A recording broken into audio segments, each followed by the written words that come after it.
Well, I found girlfriends during COVID.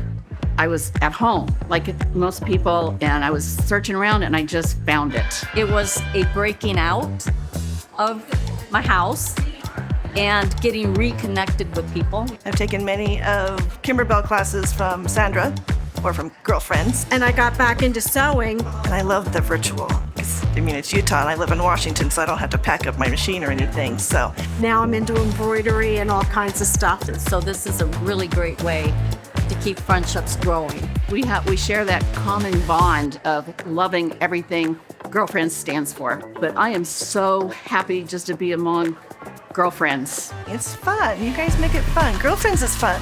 This is my 4th trip from Granbury, Texas to Logan. I'm thinking I need to buy a house here. So it's been a real nice ride. I just love Girlfriends Quilt Shop and everything about this place.